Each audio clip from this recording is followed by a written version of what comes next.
नमस्कार विद्यार्थी मित्रांनो, मी प्राध्यापक बी.यू. पवार.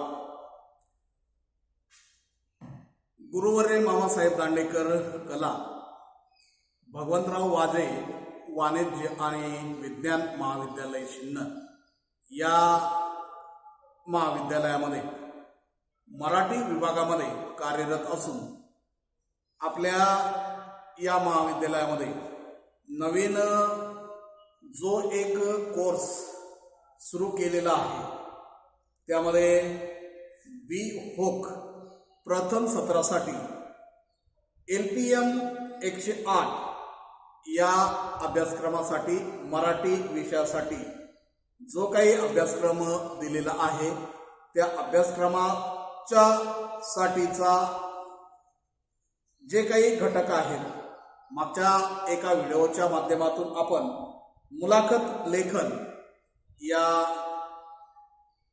घटकाचा आपण विचार केलाय. आज आपण संवाद लेखन या घटकाचा विचार करणार आहोत. मित्रांनो, दोन व्यक्तींमध्ये जे कम्युनिकेशन होतंय म्हणजे कोणताही विचार प्रकट करावायचा असेल तर त्यामध्ये भाषा हा घटक अतिशय महत्त्वाचा असतो. आपले विचार प्रकट करण्याची प्रक्रिया ही भाषेच्या माध्यमातून होत असते. प्राचीन काळामध्ये भाषा निर्माण झाली त्यापूर्वी आपल्याला जे संवाद करावायचा होता त्यामध्ये एक अवभावाची किंवा हालचालींची भाषा अवगत होती आणि म्हणून मानवाला या भाषेचा शोध लागण्यापूर्वी तो आपल्या अवयवांच्या माध्यमातून हे सर्व संवाद साधत होता. मनुष्य जीवन जगत असताना त्याचा संपर्क इतरांशी किंवा अनेकांशी येत असतो. आपण कित्येक जणांशी बोलतो, त्यांचे बोलणे ऐकून घेतो, कधी त्यांना पत्र पाठवतो आणि व्यक्तिगत विकासाच्या प्रक्रियेमध्ये त्यांना आपण संवादाच्या माध्यमातून बोलत असतो. आणि यासाठी व्यक्तिमत्व किंवा ज्याला आपण पर्सनॅलिटी म्हणतो, पर्सनॅलिटी व्यक्तिमत्वाचा त्या ठिकाणी विकास होत झाला तर भाषेची जी प्राथमिक कौशल्य आहेत ती आपल्याला अवगत होतात. त्यामध्ये संभाषण, भाषण, श्रवण, लेखन आणि वाचन इत्यादी कौशल्यांचा आपल्याला या ठिकाणी उल्लेख करता येईल. मित्रांनो, आजच्या या व्हिडिओच्या माध्यमातून तुमच्याशी संवाद साधताना मला आनंद होतोय की आपली प्रत्यक्षात भेट होत नाही, संवाद होत नाही. त्यामुळे या व्हिडिओच्या माध्यमातून आपण किंवा मी दोघां मिळून संवाद साधूया. या ठिकाणी आपल्याला या घटक क्रमांक 2 मध्ये संवाद लेखन आणि त्यामध्ये असणारे जे काही घटक आहेत त्यांच्याविषयी जाणून घ्यायचं आहे. संवादाचे स्वरूप कोणते आहे, संवादाचं महत्त्व काय आहे, संवादाची गरज काय आहे, त्यानंतर संवाद या घटकाचे वैशिष्ट्य कोणते आहे, संवाद कौशल्य आणि त्याचा विकास कशा प्रकारे होतोय याविषयीची माहिती आपल्याला मिळवायची आहे. त्यानंतर संवाद कौशल्य एक कला आहे हे आपल्याला या ठिकाणी जाणून घ्यायचं आहे. आणि म्हणून दररोजच्या जीवनामध्ये जीवन जगत असताना आपल्याला या कौशल्यांचा वापर करावा लागतो. एखाद्याने विचारलेल्या प्रश्नावर आपल्याला उत्तर देणे व त्याच्या समाधान झाले तरच ते संभाषण पुढे क्लिअर कट किंवा व्यवस्थित होऊ शकते. बोलणाऱ्याने आणि लिहिणाऱ्याने आपले म्हणणे परिपूर्णतेने मांडले की भाषिक कौशल्याला त्या ठिकाणी पूर्णत्व येत असते. त्याच वेळी वाचकांचा किंवा श्रोत्यांचा विचार करण्याची गरज नसते. परंतु संवाद कौशल्यांच्या बाबतीत वाचक, श्रोते यांची प्रतिक्रिया ही महत्वाची असते. संवादामध्ये बोलणारा, संवादक व ऐकणारा, स्वीकारक यांच्या क्रिया आणि प्रतिक्रिया याही महत्वाच्या असतात.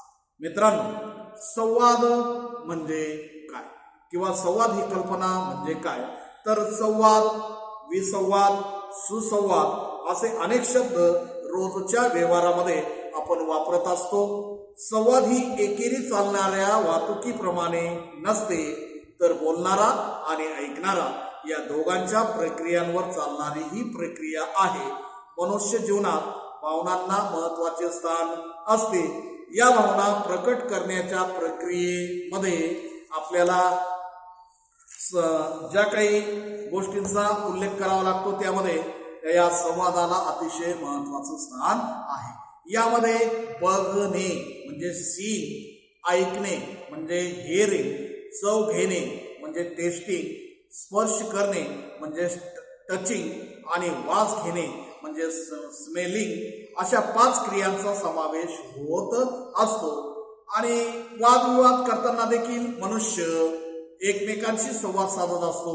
आपली मते दुसऱ्यांजवळ स्पष्टपणे मांडत असतो, तर दुसरा त्या मताला होकार किंवा नकार देत असतो.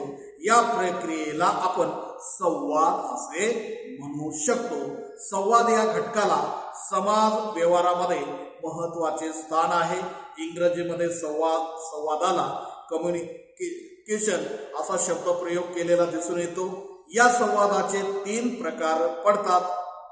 यामध्ये पहिला जो प्रकार आहे तो म्हणजे इंटरपर्सनल कम्युनिकेशन म्हणजे व्यक्तींमध्ये होणारा संवाद, किंवा दुसरा जो प्रकार आहे त्यामध्ये आपल्याला ग्रुप कम्युनिकेशन म्हणजे गटागटांमध्ये होणारा संवाद किंवा संपर्क, आणि तिसरा जो प्रकार आहे तो म्हणजे मास कम्युनिकेशन म्हणजे जनतेशी होणारा संवाद किंवा जनसंपर्क. असे हे संवादाचे 3 प्रकार आपल्याला या ठिकाणी सांगता येतील. अर्थात या संवादाचा प्रभाव हा वेगवेगळा असण्याची शक्यता आहे. एखादा वक्ता चांगल्या प्रकारे विषय प्रतिपादन करत असेल तर त्याचा संवाद प्रभावी ठरू शकतो, तर एखादा श्रोता जास्त जिज्ञासू असेल तर त्याचा हा संवाद जास्त प्रभावी ठरू शकतो. या संवादासाठी तुम्ही केलेल्या प्रभावी माध्यमांचा वापर तुमच्या संवादासाठी करता, त्यावरती तुमच्या संवादाचे यश आणि अपयश अवलंबून असते. आणि म्हणून या ठिकाणी ऐकणारा आणि सांगणारा किंवा बोलणारा यांना फार महत्व आहे. त्यानंतर मित्रांनो, संवाद लेखन म्हणजे काय या घटकाचाही आपल्याला या ठिकाणी आढावा घेणं गरजेचं आहे. आजच्या समाजामध्ये एकमेकांशी विचारांशी देवाणघेवाण करणे याला फार महत्व प्राप्त झालेले आहे असे म्हटले जाते. जो बोलतो त्याचे कुळीदही विकले जातात किंवा हुगलेही त्या ठिकाणी विकले जातात, आणि जो बोलत नाही त्याचे चांगल्या प्रतीचे गहूही विकले जात नाही, अशी एक म्हण आपल्याला माहिती आहे. आणि आजचं हे जे युग आहे हे स्पर्धेचं युग आहे. आजच्या युगाला जाहिरातीचं युगही म्हटलं जातं, आणि आपल्याकडील जे ज्ञान आहे ते दुसऱ्याला देण्यासाठी ते प्रभावीपणे मांडणे ही गोष्ट तितकीच महत्वाची आहे. माणूस संवादासाठी देहबोलीचा वापर करताना दिसतो. श्रवण, दृष्टी, स्पर्श, चव आणि वास या 5 इंद्रियांमार्फत संवादाची प्रक्रिया पूर्ण होत असते. या 5 इंद्रियांमध्ये माणसाचे डोळे हा संवाद कौशल्यांसाठी बोलीच्या माध्यमातला एक अत्यंत महत्वाचा अवयव आहे. आजच्या काळामध्ये वेगवेगळ्या प्रसार माध्यमांसाठी संवाद लेखन केले जाते. आकाशवाणीवरील श्रुतिका, नाटिका, नवनाट्य, संगीत, सूत्रसंचालन, निवेदन, चालू जमाना इत्यादी कार्यक्रमांच्या माध्यमासाठी संवाद लेखन केले जाते. दूरदर्शन या प्रसार माध्यमाने मोठी क्रांती केलेली दिसून येते. निवेदन, सूत्रसंचालन, वृत्तनिवेदन, बातम्या, माहितीपट, व्यक्तींची माहिती, मनोरंजन, पर्यावरण, वाहतूक, नागरी समस्या इत्यादी कार्यक्रमाच्या माध्यमातून प्रेक्षकांशी संवाद साधण्याचे काम केले जाते. आकाशवाणी हे प्रसार माध्यम श्रोत्यांशी संवाद साधते, तर दूरदर्शन हे माध्यम प्रेक्षकांशी संवाद साधताना दिसून येते. यासाठी त्याला भाषेची जाण असणे, भाषेची उत्कृष्ट अभिव्यक्ती किंवा आशयाला भिडण्याची क्षमता असणारा वक्ता महत्वाचा असतो.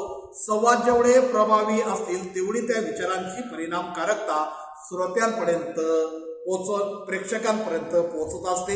वेगवेगळ्या प्रसार माध्यमांसाठी संवाद लेखन करण्यासाठी आज लेखक निवेदकाची गरज भासू लागलेली आहे. संवाद हा सहज संवादी सर्वांना समजेल असा असावा तर त्याची परिणामकारकता लोकांपर्यंत पोहोचते. संवाद लेखनात भाषेला अनन्यसाधारण स्थान असलेले दिसते. संवाद प्रक्रियेमध्ये भाषेवर प्रभुत्व असणे गरजेचे आहे. योग्य वेळी योग्य भाषेतील शब्दरचनेचा प्रभावी वापर करणे गरजेचं आहे.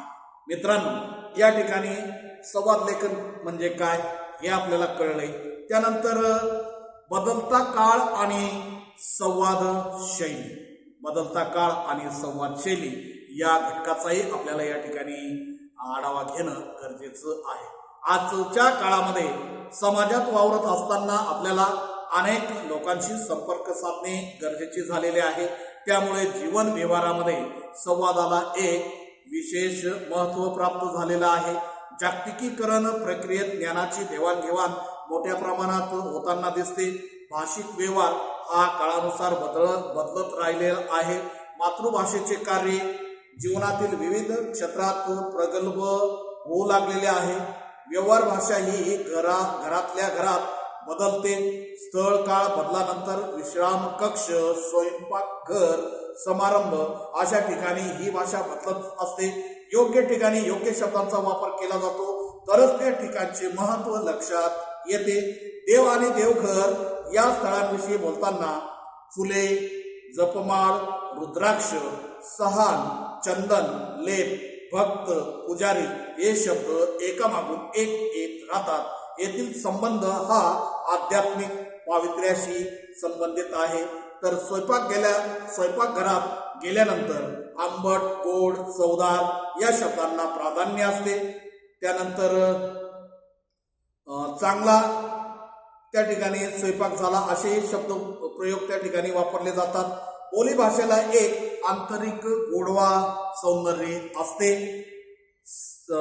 याची जपणूक संवादाच्या माध्यमातून होणे गरजेचे आहे. ललित साहित्य व शास्त्रीय साहित्य यातील शब्द संवाद शैली मध्ये बदल होताना दिसतो. शास्त्रीय भाषेत एका शब्दाला एक अर्थ अपेक्षित असतो तर ललित साहित्यामध्ये एका शब्दाला अनेक अर्थ त्या ठिकाणी निर्माण होऊ शकतात.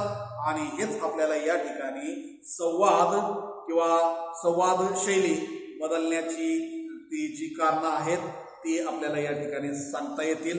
त्यानंतर मित्रांनो, वेगवेगळ्या भाषांचे मराठीमध्ये आक्रमण झाल्यामुळे मराठीमध्ये एकूण 22 भाषातले शब्द वापरले जातात. त्यामध्ये फारसी, उर्दू, पंजाबी, गुजराती किंवा आपल्याला तमिळ, मल्याळम, कन्नड किंवा कोकणी या भाषातले शब्द आपल्याला दिसून येतात. आणि एवढं असलं तरी मराठीमध्ये जे संवादासाठी शब्द वापरले जातात ते शब्द अतिशय चपकलपणे बसताना दिसून येतात. संवाद शैलीसाठी किंवा संवादासाठी कुठलाही अडथळा निर्माण होत नाही. मित्रांनो, यानंतरच्या तासामध्ये आपण या जनसंपर्क आणि संवाद या घटकाचा आपण आढावा घेणार आहोत. धन्यवाद.